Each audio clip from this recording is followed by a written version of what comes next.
যখন বেশি জানবেন মনে হবে কিচ্ছু জানি না। কথা বুঝতে চেষ্টা করেন। যখন কম জানবেন মনে হবে অনেক জানি, আমি পণ্ডিত, এটা হালাল এটা হারাম, এটা জায়েজ এটা নাজায়েজ। যত বেশি জানতে থাকবেন, যত বেশি আলেম ওলামার সোহবতে পড়ে থাকবেন, দেখবেন আপনি কিচ্ছু জানেন না। এবং যত দিন যাচ্ছে আমি নিজেকে এই জায়গায় ফিল করি যে আমি আসলে কিছুই জানি না। এবং আমি যেখানে বসে কথা বলছি, রাতের অন্ধকারে আমার কান্না আসে যে আমি যে এখানে বসে কথা বলছি, তাহলে উম্মার কি অবস্থা বোঝা আমার শেষ। কথা বুঝতে পারছেন না? এখানে বসা উচিত ছিল এমন মানুষের যাদের হাতে ইসলামের বিজয় হবে। সেখানে আমার মতো নগণ্য মানুষ বসে আছে, তার সাথে একটা ছবি তোলার জন্য মানুষ হুমড়ি খেয়ে পড়ছে। তারা চিন্তা করেন বাস্তবতা কি জিনিস। আল্লাহ পাক আমাদেরকে বুঝ দান করুন। প্রত্যেকটা ঘরে ঘরে একটা করে ইসমাইলের মতো ছেলে তৈরি করেন আলাইহিস সালাম। প্রত্যেকটা ঘরে ঘরে একটা ওমর এবং খালিদের মতো ছেলে তৈরি করেন। মারিয়াম আয়েশা রাদিয়াল্লাহু আনহুমা তাদের মতো করে মেয়ে তৈরি করেন। আজকে থেকে 50 বছর পরে একটা রেজাল্ট পাবেন ইনশাআল্লাহ। ইসলামের বিজয় হুট করে হবে না। আল্লাহ পাকের সিস্টেম সুন্নাহ হচ্ছে আল্লাহ পাক হঠাৎ করে কিছু করেন না। রাত থেকে দিন হয়, ধীরে ধীরে হয়। দিন থেকে রাত হবে, ধীরে ধীরে হবে। ধাপ করে রাত হয় না, ধাপ করে দিন হয় না। আর আমরা এটা আশা করে বসে আছি যে ধাপ করে মনে হয় ইসলাম বিজয় হয়ে যাবে, জি না। ঈসা ইবনে মারিয়ামের সেই সময় আসতেও দেখবেন অনেক পর্যায়ে পার হবে। বিশ্ব এই অবস্থা থাকবে না, 1/3 মানুষই থাকবে না, ডেড। এবং কে জানে আগামী 10 বছরের মধ্যে নাও থাকতে পারে, আল্লাহু আলাম।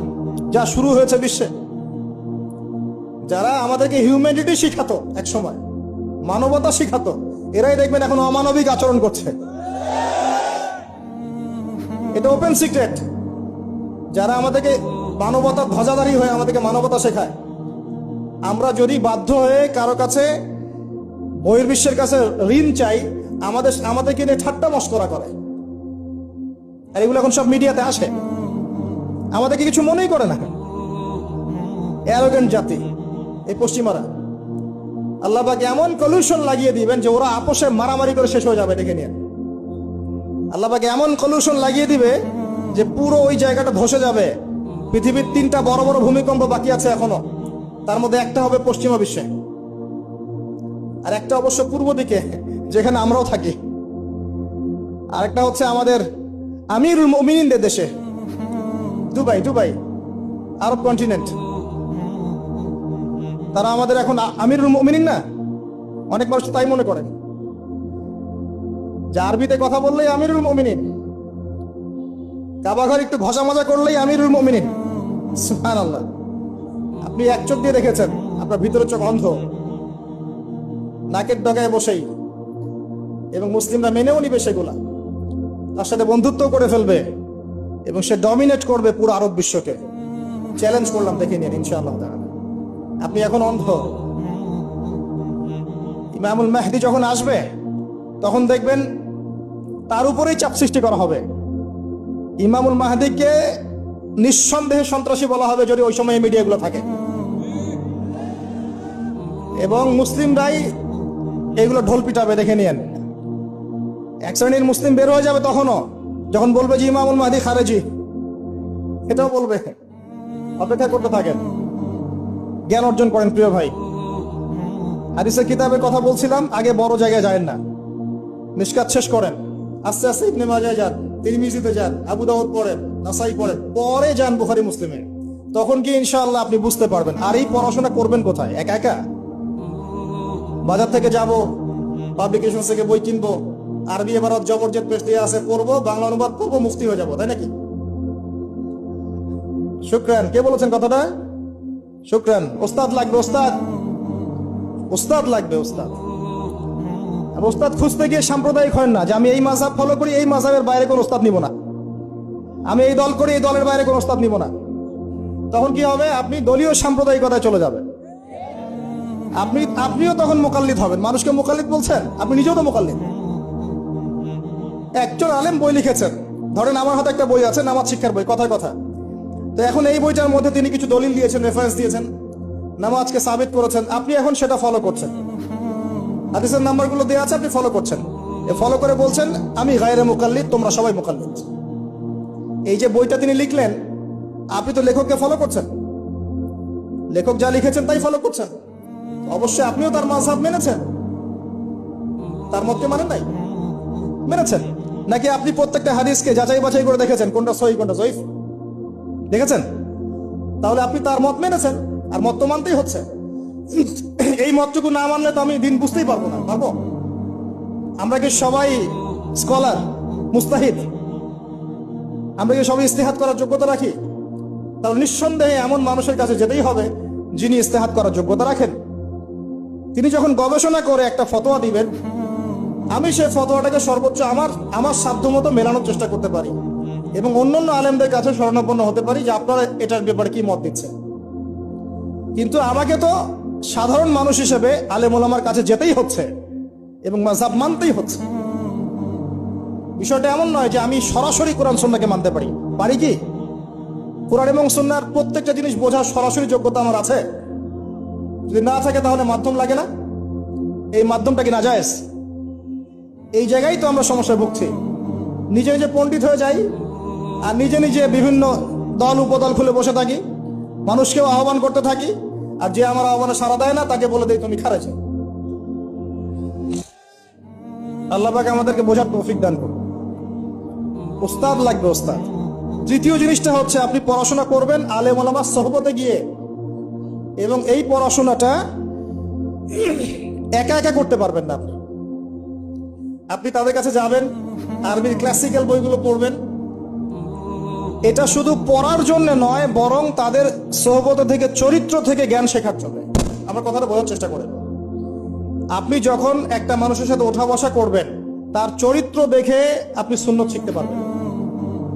রাসূলুল্লাহ সাল্লাল্লাহু আলাইহি ওয়াসাল্লাম এমন ভাবে কি ইসলাম শিখিয়েছিলেন? একটা কাগজের মধ্যে সূরা লিখে দিলেন, বাসায় যাও পড়ে নিও। সাহাবীদেরকে এমন ভাবে শিখিয়েছেন? সাহাবায়ে কেরাম কোরআন সুন্নাহ তার সোহবতে এসে শিখেছেন, তাকে দেখে শিখেছেন। কেমন করে তিনি কথা বলেন, কেমন করে ওঠেন, কেমন করে বসেন, কেমন করে চিন্তা করেন, কিভাবে তিনি ঘোড়সাওয়ার হন, বাসায় কি করেন, নামাজ কেমন করে পড়েন, প্রতিটা বিষয় তিনি তারা দেখে দেখে দেখে দেখে আয়ত্ত করেছেন। আব্দুল্লাহ ইবনে মাসউদ রাদিয়াল্লাহু আনহু সম্পর্কে বলা হয় যে তিনি এমন ভাবে নবী সাল্লাল্লাহু আলাইহি ওয়াসাল্লামকে দেখেছেন, কপি করার চেষ্টা করেছেন, যে তিনি উঠতেন তার মতো করে, বসতেন তার মতো করে, কথা বলতেন তার মতো করে। সুবহানাল্লাহ। সোহবতেই আপনাকে নূর দিবে ইনশাআল্লাহ। এবং যখন আল্লাহর নূর প্রাপ্ত মানুষের কাছে গিয়ে আপনি থাকবেন, তখন আপনি বুঝতে পারবেন যে আপনার ভিতরে কোথায় ত্রুটি আছে। আপনার ভিতরে ত্রুটি কোথায় আছে এটা আপনি ধরতে পারবেন না, মানুষ ধরিয়ে দিতে হবে।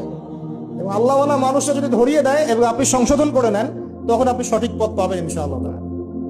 সোহবত, এই সোহবত আপনাকে তাসকিয়া দিবে। তাসকিয়া মানে কি? আত্মশুদ্ধি। তাসকিয়া মানে আত্মশুদ্ধি, এবং আত্মশুদ্ধি হচ্ছে এখনকার সবচেয়ে বড় বিষয়। আত্মশুদ্ধি নাই, বড় বড় লেকচার দিয়ে লাভ নাই। আত্মশুদ্ধি কখন আসবে? যখন কলবে নূর আসবে। কলবে নূর কখন আসবে? যখন আপনি বেশি বেশি কোরআন তেলাওয়াত করবেন, 1 নাম্বার। 2 নাম্বার, যখন আপনি বেশি বেশি মৌতের ফিকির করবেন। 3 নাম্বার, বেশি বেশি কবরের চিন্তা করবেন, পরকালের চিন্তা করবেন। 4 নাম্বার, বেশি বেশি আপনি আল্লাহর জিকির করবেন। 5 নাম্বার, বেশি বেশি আল্লাহর কাছে দোয়া করবেন। কম খাবেন, কম ঘুমাবেন, কম স্ত্রী সহবাস করবেন, কম মানুষের সাথে মিশবেন, কম কথা বলবেন। নূর আসবে ইনশাআল্লাহ। যত বেশি খাবেন, যত বেশি ঘুমাবেন, বেশি বেশি যৌন সম্পর্ক করবেন, হালাল হলেও বেশি বেশি করবেন, বেশি বেশি খাবেন, বেশি বেশি কথা বলবেন, আর বেশি বেশি মানুষের সাথে আড্ডা পিটায় বেড়াবেন, কলবের নূর নষ্ট হয়ে যাবে। এগুলো হালালের মধ্যে। আর হারাম যদি হয়, মদ পান করেন, জেনা করেন, ব্লু ফিল্মস দেখেন, পর্নোগ্রাফি দেখেন, মেয়েদের সাথে ডেটিং করেন, ফ্রি মিক্সিং করেন, হাবিজাবি, তাহলে তো নূরের কোনো প্রশ্নই নাই, নূরের সাথে আপনার কোনো সম্পর্কই নাই। তখন এগুলোর পরেও আরো বিষয় আছে। এগুলোর পরের বিষয় হচ্ছে কলব থেকে কয়েকটা বিষয় দূর করতে হবে। আবার 1 নাম্বার, দুনিয়ার প্রেম।